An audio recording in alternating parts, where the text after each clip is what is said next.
All right, so elimination. All right, so you guys maybe hopefully remember elimination from algebra 1. It's the same idea, same concept. um, what we're doing here is we're trying to also combine functions, right? So it's like we're trying to take both functions and create just one out of it. um, so how do we do that, right? So in this case, right, typically what is it that we're looking for? We're trying to solve for x primarily. So with elimination, when you have a quadratic and a linear function, the goal is almost always to eliminate the y, right? Get rid of the y, because if that leaves all your x's left over, that means that this is going to be something that you can then factor and solve for x. All right, and if we have a linear with a quadratic, it means that there's a possibility that we could have multiple solutions, and we could have like one or two.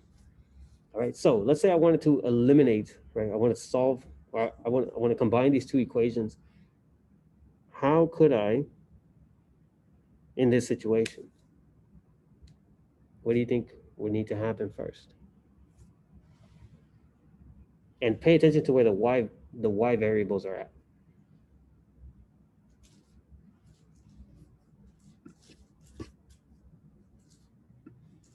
Not quite. There's not really a GCF in either of the two different equations.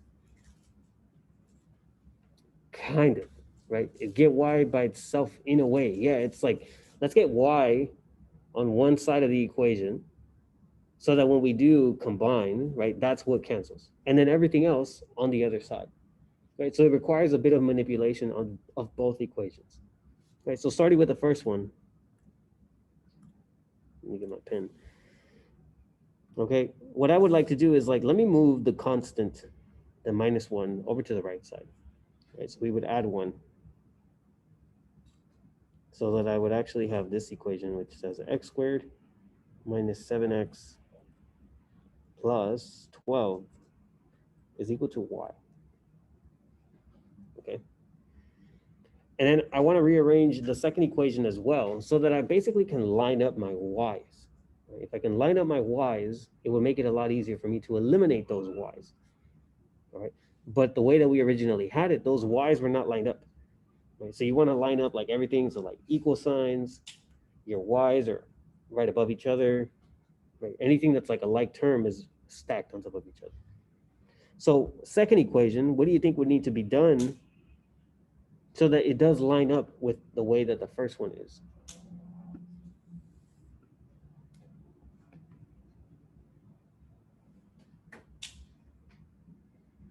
Yeah, let's subtract y on both sides first. Yep. That gives us negative x is equal to negative y minus 4. And what else would need to be done? Yeah, and then we want to add 4 to both sides. That's right.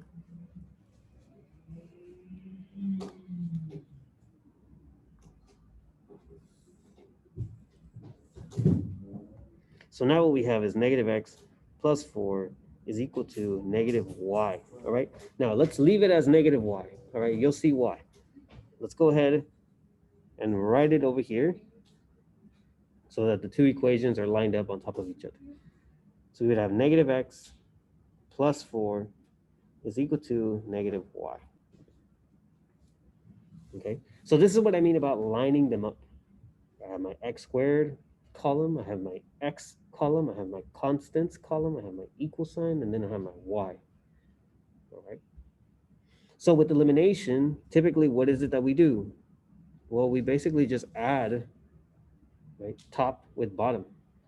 So in this case, the reason I'm just going to add is because y and minus y, right, they're already opposite signs of each other, right? And if they're already opposite signs of each other, that means that they're going to cancel each other out, right? They add up to 0.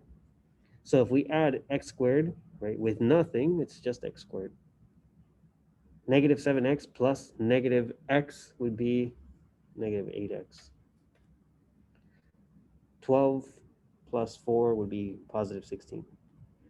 And then y plus a negative y would just add up to be 0, right? And these end up adding up to 0. Right? So what does that leave us with? That leaves us with x squared minus 8x plus 16 equal to 0. This is something then that we're looking to solve for x, right? We're looking to solve for x. All right, so we want to factor this polynomial that's on the right side, right? And because it's already set equal to 0, we know we're going to be able to use that zero product property to solve for both of those solutions. Okay, so what do you think the factors are going to be for this polynomial? Okay, yeah, we have -4 and -4, right? -4 times -4 multiplies to be 16, and it adds up to be the -8 right here. So this ends up being x minus 4 times x minus 4. Okay, so this is x minus 4 equals 0. This is also x minus 4 equals 0. That means x is equal to 4, and this is actually a double root, right? It's the same root, same solution twice. Okay. Now, would I be done if I just found my solution for x? Yeah, what's missing? What do we need?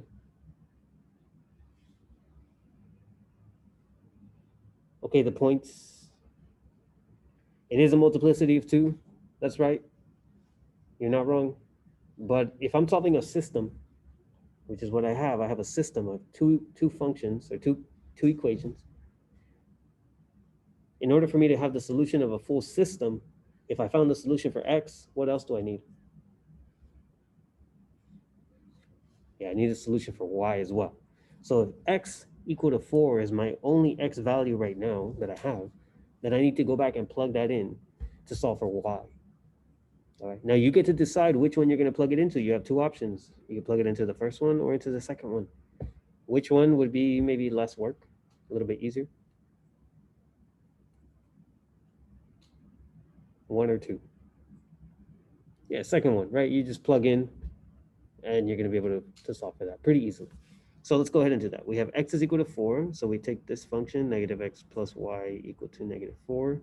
We're going to substitute in for x. So this gives us negative 4 plus y equal to negative 4. That's just negative 4, so I'm going to get rid of these parentheses. So in order to solve for this, we would add 4 to both sides. So y is equal to negative 4 plus 4, that's 0. So then my solution, right, solution to the system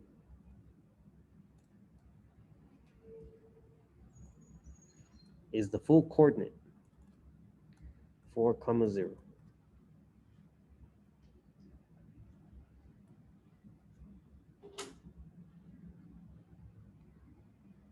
All right, any questions there for number 1?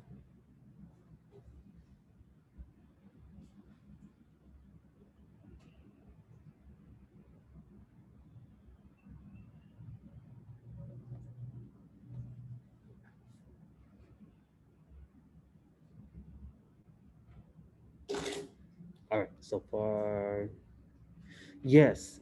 What does that mean if it's a double root and it's a parabola? What do you think? If it's a double root and a parabola, what does that tell you about that point? It's something that's going to be very special to that parabola.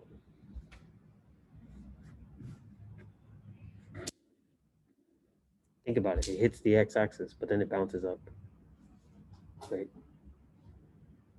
What could that point be? What must that point be if it's a parabola? If one of those is a parabola. Yeah, it's the vertex. Exactly. Right. So what's happening there? It's that the vertex, right? That's where the vertex intersects with this line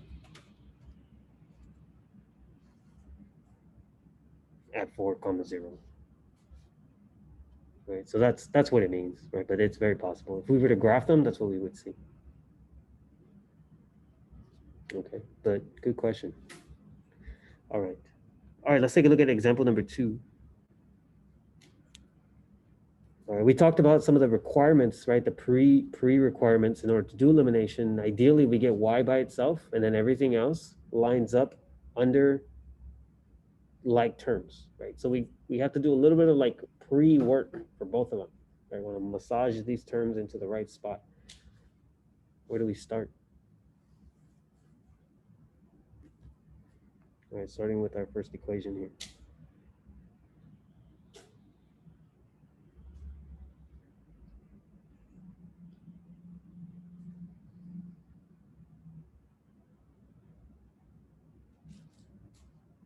Yeah, let's add x squared. I like that. Let's add x squared. All right, so that gives us x squared minus 5x plus 29 is equal to y, right? We get y by itself, isolate that. Okay, what do we do then for the bottom one to get things lined up?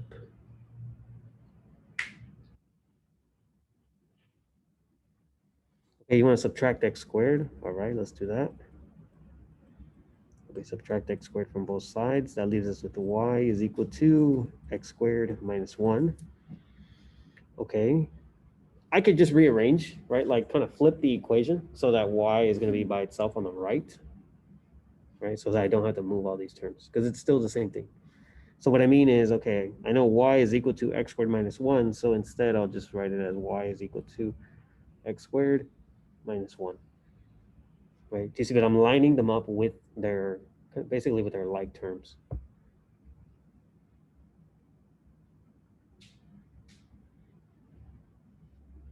Okay.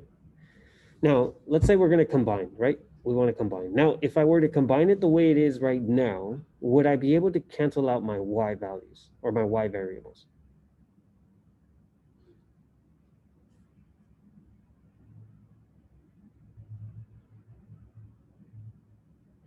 I could use like placeholder. Yeah, you're right. I could do that.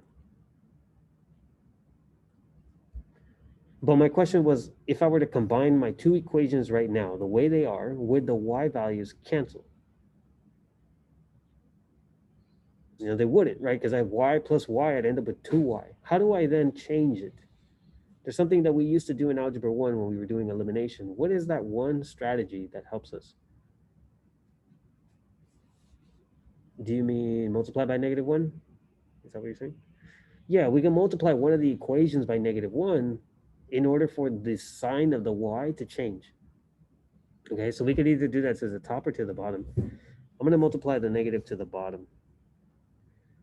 All right, so we would have x squared minus 5x plus 29. This one I'm just copying it over.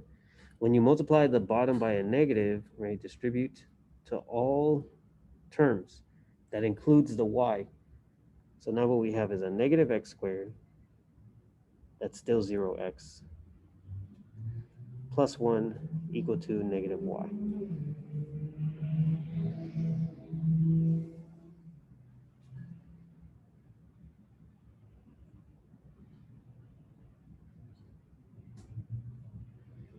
All right, so let's combine x squared minus x squared. That's gone. Negative 5x plus 0x is negative 5x. 29 plus 1 is 30. And y minus y is 0.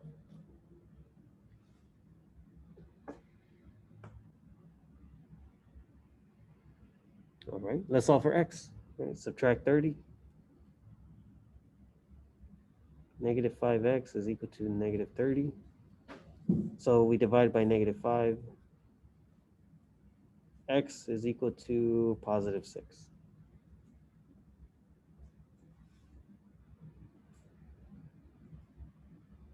Okay. All right, now what do? We found one x value. Yeah, we got to plug it in, right? Pick an equation. First one or second one? Which one do you like better? Bottom? Okay, we can try bottom. So we need to find the y value for that.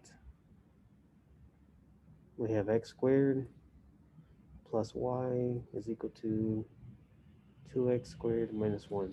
Okay, so let's plug in 6. We get 6 squared plus y is equal to 2 times 6 squared minus 1. That's 36 plus y is equal to, well, 6 squared, and then times 2, that's 72 minus 1. So 36 plus y is equal to 71. And then to solve for y, last step would be to subtract 36. So y would equal 71 minus 36. Was that 35? Okay, so solution to our system should be 6, 35. Right, now I'm curious. Both of these were quadratics, but yet they only intersected at one point.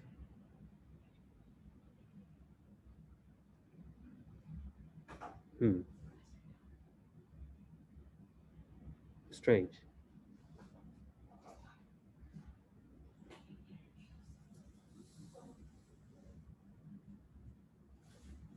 Who knows, right? What do you think we could do? Like if you're in this situation and you thought, oh, hey, these are quadratics, I only got one solution. What should you do to check that you did this correctly? Yeah, graphing, right? Graph it. See if it actually, confirms your solution. That's good. So we go to Desmos. All right, so let's go to Desmos. All right, so what do we think? What's a good starting point for this one? Or is there any pre-work that needs to be done? All right, you mentioned subtract y from the bottom equation, but then that would move my y to the other side of the equal sign. What's nice about the way it's set up right now? Despite the fact that y is not on the other side, right? Sometimes it doesn't have to be. But think about what would happen if we combine the two equations.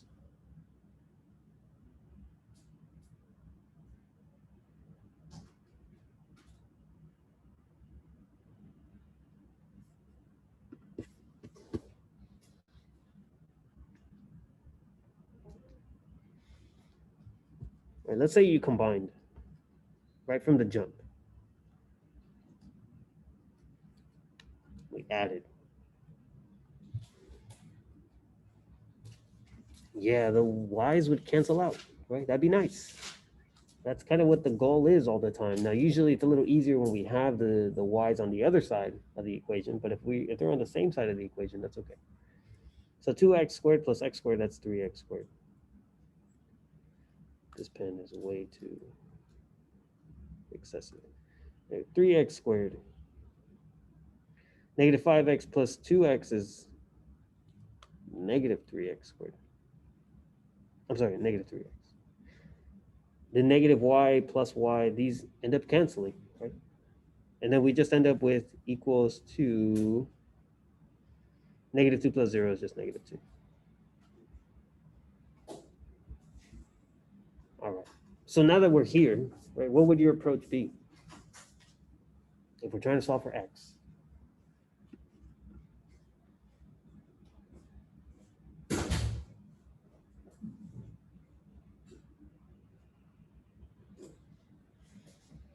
And then where would that lead you, though?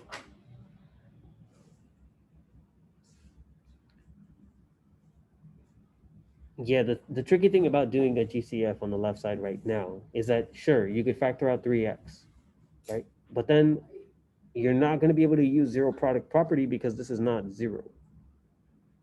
Right? It has to be set equal to 0 before you can do zero product property. So the better approach, so that you don't accidentally like miss a solution, is to first add 2 to both sides. Make it a full trinomial, right? Full polynomial on one side, set equal to 0. And then you will have zero product property at your disposal. So 3x squared minus 3x plus 2.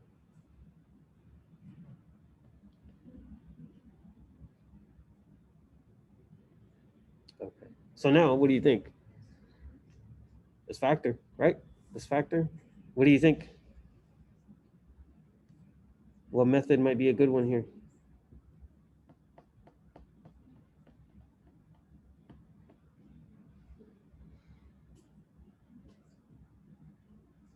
Okay.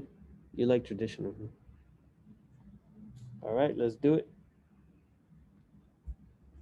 Options for 3x squared, 3 and 1, right? Those are really the only ones. So I have 3x, 1x. My factors for positive 2, however, the sum has to be negative. So what do you know about the factors of this 2? What are they both going to have to be? -2 and -1, that's right. Okay, now we just have to place them in the correct place. Place them in the correct place. Put them in the right parenthesis, right? So that it does add up to be -3. Where do you think I should put the -2?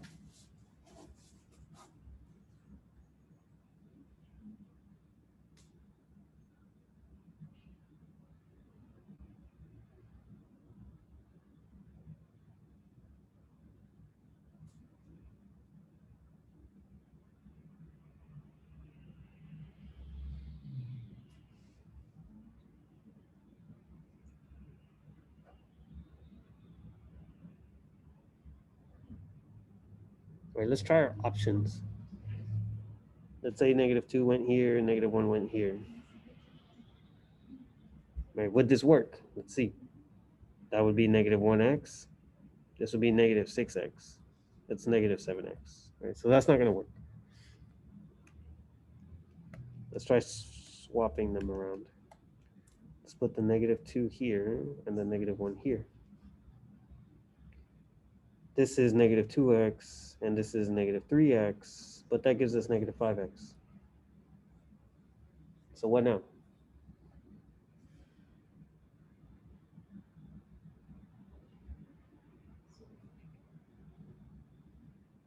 This didn't work either, right? So this is not the correct factorization. There's no other way to really change the 3x and 1x, right? We already tried both, swapping the -2 and the -1. So what's going on here with this system?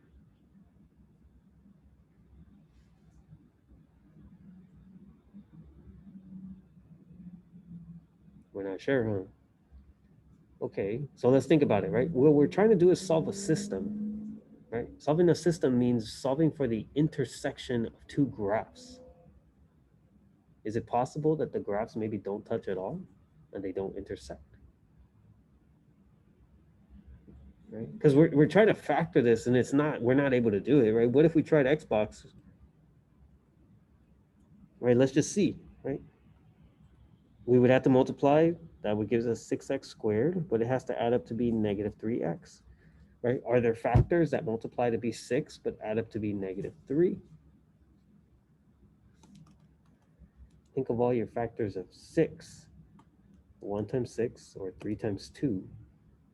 And I can't think of a combination where they add up to be -3, even if like they're both negative or both positive, right? So we have something that is what? We learned a term for this.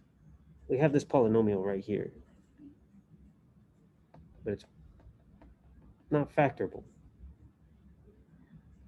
right? So maybe it has solutions, but those solutions are not real, right? They could be. What other types of solutions are there? There's a word for it. If you're not a real solution, you're imaginary. Now, if you're an imaginary solution, is that going to show up on the real XY plane? Probs not, right? So I'm going to introduce something real quick, okay? We typically don't do this until we get to unit 6. But there is another way to solve quadratics all the time. It's called the quadratic formula. And the reason I'm bringing it up is because I want to show you so that you see that, you know what, this right here, this quadratic does not have real solutions. So quadratic formula, x equals -b plus or minus the square root of b squared minus 4ac all over 2a. Okay, and the quadratic that we're trying to solve is this one right here. 3x squared minus 3x plus 2.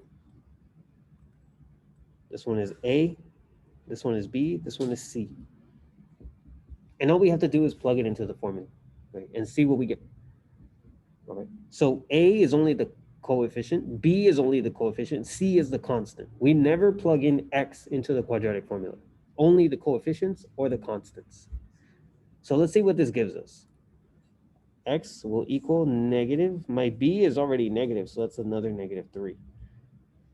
Plus or minus the square root of b squared, which is negative 3 squared, minus 4, let me make this longer, times a, which is 3, times c, which is 2, all over 2 times a, which is 2 times 3.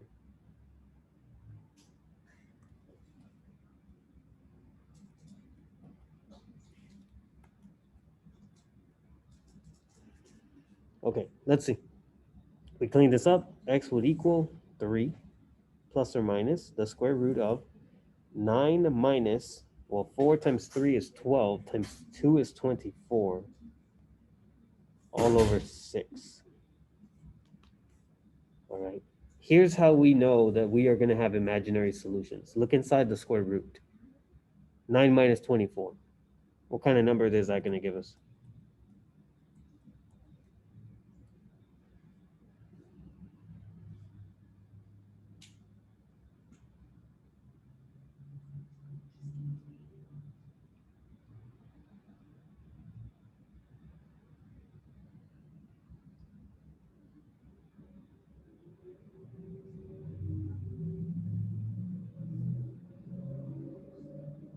It's a negative, right? This actually gives us negative, if I'm not mistaken, negative 15.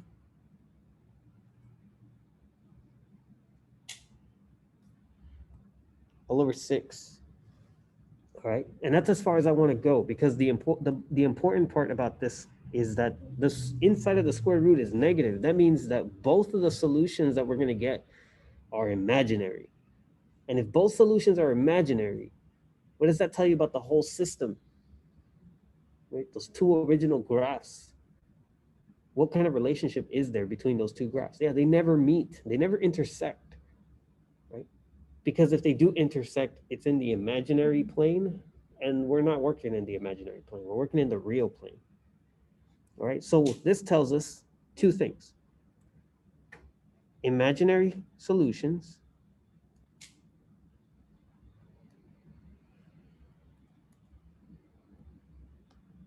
but remember, what we're answering is, where does the system intersect? Well, if we have imaginary solutions, okay, that means there's no intersection, right? So the system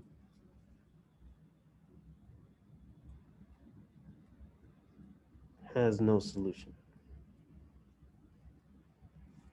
Okay, so if you do get this by some chance, right, you eliminate correctly, and then you're trying to solve this quadratic equation and you can't factor it. If you can't factor something, it's most likely because that means that the solutions are imaginary. Now, if you get imaginary solutions, you got to think back, well, what was I answering in the first place? I was answering a question about a system. That means if I get imaginary solutions, it means that there's no x value where they actually meet. That means my system has no solution. Right? So the system has no solution. Ultimately, that's what we want to say. And then, of course, you want to check, right? You want to check to make sure that when you graph both of these, that it truly means no solution. So let's actually check them. Let's graph them.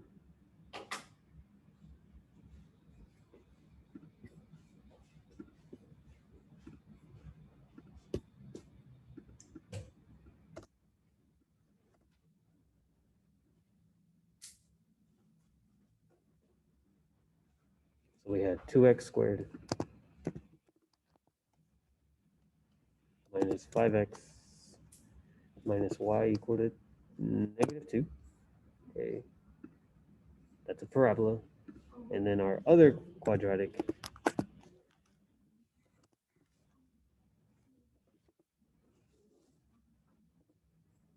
and that's the relationship. Right? That's the relationship between the two parabolas. So you can see pretty clearly, right, without having to zoom out too far, there's no way that these two quadratics will intersect. Right? There is no point where two quadratics actually touch. So the system, right, it's a no solution. Right? We used to say that with lines as well, because whenever the lines would not intersect, you would have no solution. So it works the same way when you have parabolas. If they don't touch, then there's no solution. All right. But the way that that shows up in the algebra sometimes is that the algebra will show you you got imaginary solutions. So imaginary solutions, again, do not exist on the real plane. And the real plane is what we're looking at, right? The XY plane, that's the real plane. So imaginary solutions would not show up here. Therefore, we have no real solutions. So the system has no solution. Okay. If the 15 was positive, then there would have been real solutions, right? The only difference is that we would have had approximate answers like in decimals.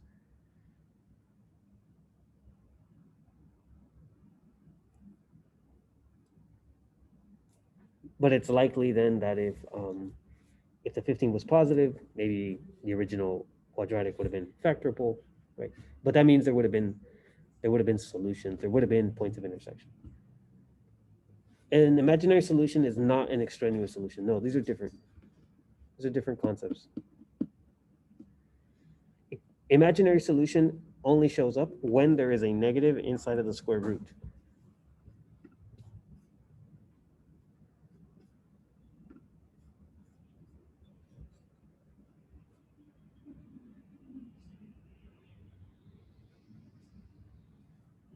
Okay, so that's when an imaginary solution will show up. All right. Any other questions about today's lesson?